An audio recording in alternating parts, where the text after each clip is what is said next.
নমস্কার, আপনারা দেখছেন ট্রাভো নিউজ বাংলা, সংবাদ ভ্রমণ বিনোদন সারাক্ষণ, সঙ্গে আমি তানিশা। জয়নগরের একটি রাজনৈতিক অনুষ্ঠানে ঘটে গেল অস্বস্তিকর ঘটনা। দলের সর্বভারতীয় সাধারণ সম্পাদক অভিষেক বন্দ্যোপাধ্যায়কে হঠাৎই এক ব্যক্তি প্রকাশ্যে চোর বলে কটাক্ষ করেন। মুহূর্তেই এলাকায় উত্তেজনা ছড়িয়ে পড়ে। চারপাশের উপস্থিত কর্মী সমর্থকেরা বিস্মিত হয়ে ওঠেন, কেউ কেউ ক্ষোভও প্রকাশ করেন। এই সময় অভিষেক নিজের গাড়ি থেকে নেমে পড়েন এবং সরাসরি এগিয়ে যান সেই ব্যক্তির খোঁজে যিনি অপবাদ দিয়েছিলেন। উপস্থিত জনতার মধ্যে গুঞ্জন শুরু হয়। ঘটনাস্থলে নিরাপত্তা রক্ষীরাও দ্রুত সতর্ক হয়ে যান। রাজনৈতিক মহলে এই ঘটনার পর থেকে নানান আলোচনা শুরু হয়েছে। একাংশের মতে সাধারণ মানুষের ক্ষোভ প্রকাশের ঘটনা এটি। অন্যদিকে আবার অনেকেই বলছেন এটা পরিকল্পিত প্ররোচনা হতে পারে।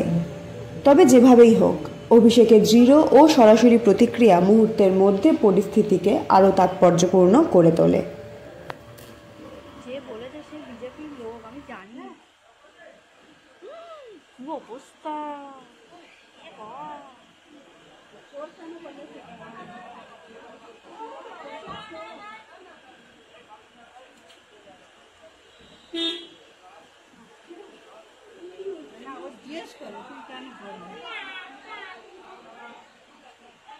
সে এখানে থাকবে।